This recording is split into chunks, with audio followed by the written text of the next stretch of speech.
बिस्मिल्लाहिर्रहमानिर्रहीम। जनाब, retirement benefit का एक अहम तरीन टॉपिक प्रोविडेंट फ़ंड। इस लेक्चर में आप इंशाल्लाह ताला प्रोविडेंट फ़ंड को बड़े अच्छे तरीके से समझ जाएंगे अगर आप उसी स्ट्रेटजी पे काम करेंगे जिस पर मैं आपको करवाना चाह रहा हूँ। प्रोविडेंट फ़ंड को सबसे पहले जनाब हमने कहा कि जब भी कोई प्रोविडेंट फ़ंड मेंटेन हो तो उसमें चार तरह से इश्यूज़ हैं, टैक्स रिलेटेड चार इश्यूज़ हैं। प्रोविडेंट फ़ंड कहते किसको हैं भाई? एम्प्लॉयर ने एक फ़ंड बना दिया जिसमें थोड़े से पैसे एम्प्लॉई से ले रहे हैं, उसको हम क्या बोलते हैं? Employee contribution. और उतने ही पैसे आमतौर पर एम्प्लॉयर डाल देता है, उसको क्या कहते हैं? Employer contribution. फिर इस पैसे को इन्वेस्ट करते जाते हैं, इसके ऊपर हमें इंटरेस्ट मिलना शुरू हो जाता है। ये तीन फंड में पैसे आने के जरिए हैं। एक एम्प्लॉई ने पैसे डाले हैं, एक एम्प्लॉयर ने पैसे डाले हैं, एक इंटरेस्ट मिल रहा है उसके ऊपर, और चौथा एलिमेंट है जब आपको ये पैसे मिलेंगे। हमने इन चार बातों की टैक्सेशन देखनी है कि इसकी ट्रीटमेंट क्या है, इसकी ट्रीटमेंट क्या है, इसकी ट्रीटमेंट क्या है और इसकी ट्रीटमेंट क्या है। It's a very simple phenomena. अच्छा जनाब, प्रोविडेंट फंड इटसेल्फ तीन तरह के होंगे। नंबर वन, गवर्नमेंट ने जो प्रोविडेंट फंड बनाए हैं, गवर्नमेंट एम्प्लॉयज के लिए हो गए। फिर एक लफ्ज इस्तेमाल होगा रिकॉग्नाइज प्रोविडेंट फंड, वो फंड जिनकी हमने अप्रूवल्स वगैरह ले रखी है। और तीसरी आ गई अनरिकॉग्नाइज प्रोविडेंट फंड। इसका मतलब है इन तीन फंड के हमने चार चार एलिमेंट को उठाना है कि वो कैसे लेकर चलना है। मतलब government provident fund, employees contribution, क्या करना है? वो कहता है no treatment as amount is already included in salary. जब हमने सैलरी किया था ना, बेसिक सैलरी मल्टीप्लाइड बाय 12, उसमें ये अमाउंट शामिल थी।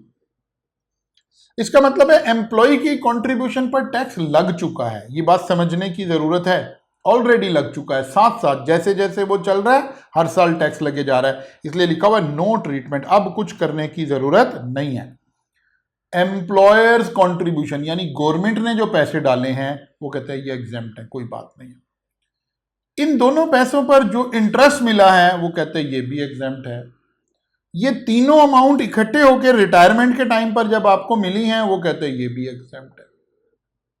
इसका मतलब है अगर गवर्नमेंट प्रोविडेंट फंड आ गया तो हमें कुछ भी नहीं करना, ये ऑलरेडी होना था, हो चुका है। ये भी एग्जेम्प्ट, ये भी एग्जेम्प्ट, ये भी एग्जेम्प्ट। कहानी समझ आ रही है? ओके। लेकिन अगर रिकॉग्नाइज प्रोविडेंट फंड आ गया, बस यही सीखना है, आज का हमारा मेन टारगेट यही है, recognise provident fund. Recognise provident fund में एम्प्लॉय की कंट्रीब्यूशन, इसका तो वही स्टेटस है कि भाई इस पर टैक्स लगना था तो लग गया, नो ट्रीटमेंट। एम्प्लॉयर्स कंट्रीब्यूशन, अब ये एम्प्लॉयर प्राइवेट बंदा है, गवर्नमेंट नहीं है, वो कहते हैं यार एम्प्लॉयर पैसे डाल सकता है, कितने? वो कहते हैं यार एक काम करें, एम्प्लॉयर लोअर ऑफ टू, इनमें से जो छोटी अमाउंट है ना उतने पैसे डाल दे, या तो ज्यादा से ज्यादा 1.5 लाख या 1/10 of basic salary plus dearness allowance. बात समझ आ रही? महंगाई allowance, dearness allowance, basic salary plus dearness allowance का 10% तक। 1/10 का मतलब हो गया ना 10%, साल का, साल की बेसिक सैलरी, साल का डियरनेस अलाउंस, इसको इकट्ठा किया, इसका 1/10 तक अगर एम्प्लॉय डाल रहा है, इन दो में से जो छोटी फिगर है यहां तक अगर वो डाल दे तो एग्जेम्प्ट, इससे ऊपर जितने पैसे डाले टैक्सेबल। अब ये हमने समझना है आज अच्छी तरह जरा। अच्छा जनाब, फिर आगे इंटरेस्ट की बात। इन दोनों पैसों के ऊपर इंटरेस्ट मिल रहा होगा, वो कह रहा है इंटरेस्ट भी मिल जाए कोई बात नहीं है, लेकिन एक लिमिट लगा दी। क्या जी? एग्जेम्प्ट हायर ऑफ, उधर लोअर ऑफ है और यहां हायर ऑफ है। 16% इंटरेस्ट ऑन एक्यूमुलेटेड बैलेंस। भाई ये पैसे इकट्ठे होते होते जितना बैलेंस पड़ा है उस पर 16% तक अगर आप इंटरेस्ट दे दें, एक अमाउंट आ गई, और दूसरा वो आ गया 1/3 of basic salary and dearness allowance. वो 1/10 है, ये 1/3 है, हायर हायर। अब जरा मेरे साथ आपने रहना, मेंटली मेरे साथ रहेंगे तो फिर समझ आएगी।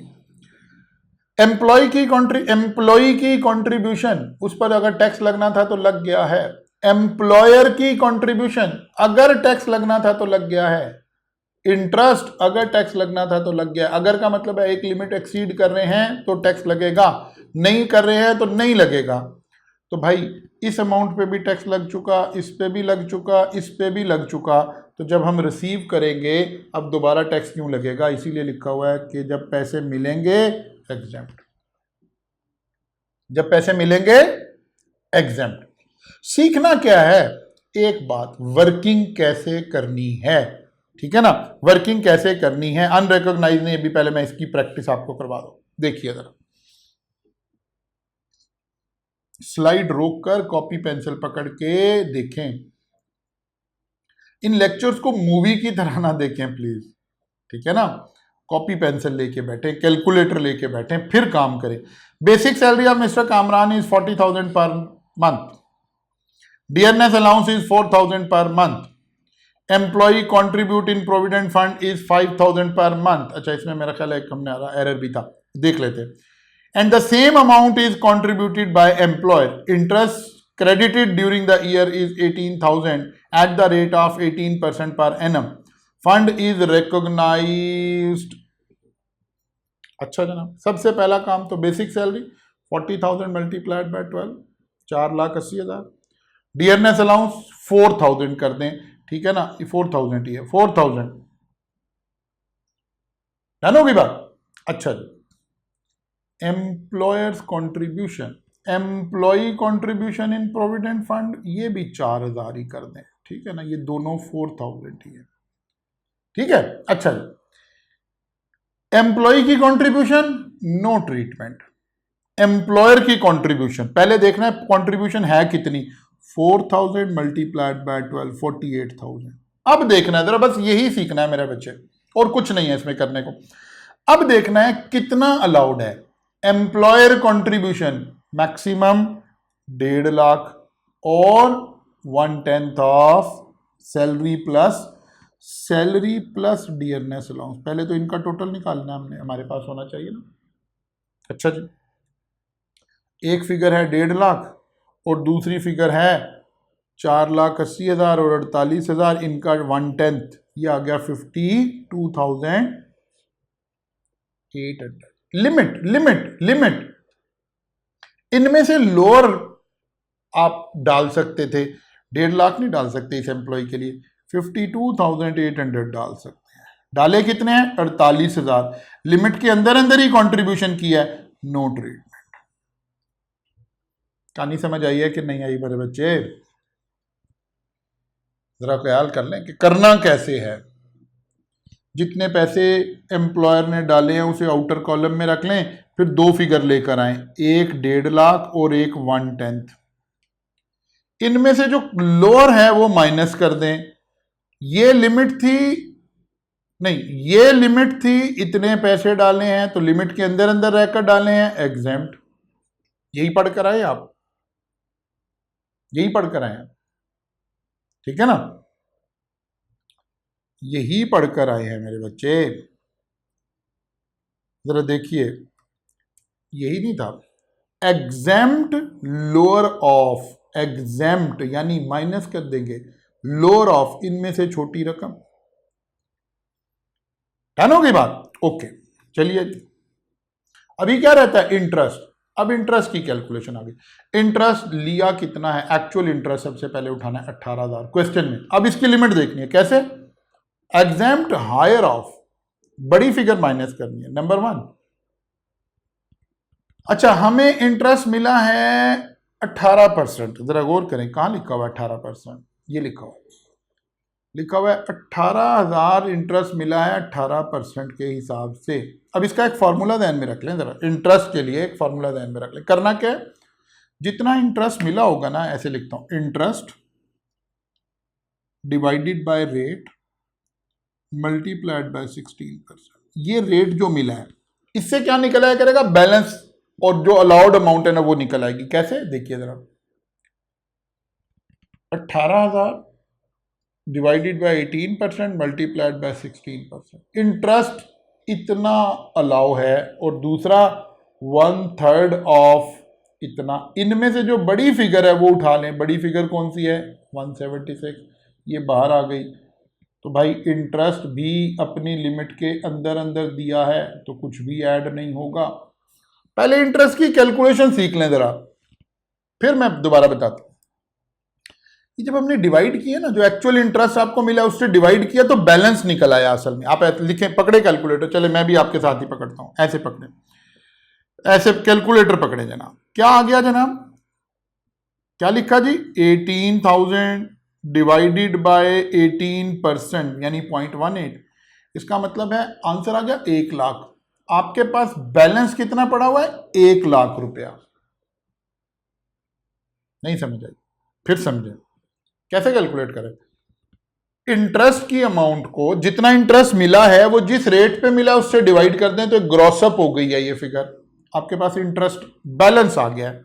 सर बैलेंस आ गया, इसका क्या मतलब हुआ, इसका ये मतलब हुआ बेटा, देखिए क्या लिखा हुआ था, इंटरेस्ट कैसे, 16% इंटरेस्ट ऑन अकामुलेटेड बैलेंस। ये क्या निकल आया, accumulated balance. How to calculate accumulated balance, interest received divided by percentage of interest received. क्या निकला है, अकामुलेटेड बैलेंस। 1 लाख आपके उसमें निकला है, इसका 16% ले लें। समझ आ रही कि नहीं, लिख लो फार्मूला मेरे बच्चे, लिख लो। अच्छा पेन ही नहीं है तुम्हारे पास, माशाल्लाह, तुम तो लेट के देख रहे हो भाई। ओए अल्लाह के बंदो, कभी लेक्चर भी लेट के देखे गए हैं, कभी आपने तो जाहिद कवि को शाहरुख खान समझ लिया। ऐसे तो शाहरुख खान की फिल्में देखते हैं बेटा, हम शाहरुख खान नहीं है, हम तो टीचर है, हमें तो ऐसे, हम भी ऐसे बैठ के पोस्टर पे पढ़ा रहे हैं ना, आप भी ऐसे बैठ के देखें बेटा। आपके पास पेंसिल हो, कैलकुलेटर हो, राइटिंग के लिए कोई नोटबुक हो, फिर ही पढ़ोगे ना। लिखें फिर, accumulated balance is equal to, लिखें शाबाश, accumulated balance is equal to interest received divided by percentage of interest received. क्या निकला है, अकामुलेटेड बैलेंस। इस पर 16% लेना है तो इकट्ठा ही कर दिया करेंगे भाई, इकट्ठा ही कर दिया करेंगे। कैसे, ऐसे 18,000 divided by 18% multiplied by 16%। Percent percent से कैंसिल हो जाना था, इसलिए भले परसेंट भी ना लगाओ। ये आ गया जी 16,000, फिर 1/3 इसमें से लोअर ऑफ कर दिया। कहानी समझ आई है कि नहीं आई। चलिए क्विकली आपको एक काम और कराते हैं, देखें जरा। Basic salary of Mr. Aslam is 20,000 per month. Dearness allowance is 4,000 per month. Employee contribution in Provident Fund is 6,000 per month. Same amount is contributed by employer. Interest credited during the year. 1 lakh interest मिला है 14% पे। Interest receive divided by percentage of interest receive, इनको divide करेंगे तो क्या निकल आएगा, accumulated balance, उसका 16% लेंगे। Okay, fund is recognised. Okay, पहले तो निकालो ना, सैलरी 20,000 ज़रा 12, dearness allowance multiplied by this, employer contribution 6,000 multiplied by 12। Employer क्या निकालना है, लोअर ऑफ, निकालो फिर 1.5 लाख और उसका 1/10 28,000, लोअर लोअर लोअर को उठा के बाहर ले गए, ये माइनस किया। अब जरा गौर करो मेरे साथ, एम्प्लॉयर ने जितना अलाउड लिमिट थी उससे ज्यादा पैसे डाल दिए हैं, रिमेनिंग पर टैक्स लग गया है। वीडियो रोक लो या नहीं समझ आ रही तो। एम्प्लॉयर ने जितना इंटरेस्ट अलाउड था, इसको अलाउड था 28,800 डालना, एम्प्लॉयर को कंट्रीब्यूशन डालना, उसने 72,000 डाल दिया। उन्होंने कहा तुम्हारी ऐसी की तैसी 43,200 इस साल में हम ऐड करेंगे। कहानी समझ आइए, ओके। और व्हाट अबाउट इंटरेस्ट, इंटरेस्ट मिला है 1 लाख, अलाउड कितना था, पहले वही 1 lakh divided by 14% multiplied by, एक फिगर आ गई ये, और दूसरी क्या है 1/3, 1,14,000 तक की लिमिट थी, हायर ऑफ द टू है ना। इंटरेस्ट अभी भी लिमिट के अंदर ही है, औकात के अंदर है, लिमिट के अंदर है इंटरेस्ट अभी भी। समझ आ रही, इसलिए कुछ नहीं ऐड हुआ। कोई कहानी समझ आ रही कि नहीं। चलिए मैं तीसरा सवाल भी आपको करवा दूं। Basic salary of Kamran is 30,000 per month, dearness allowance 5,000 और वही सारा कुछ, और इस दफा interest credited during the year is 1,60,000। Interest credited, ठीक है, the fund is recognise, interest credited. अच्छा जनाब, अब क्या करें, देखिए जरा,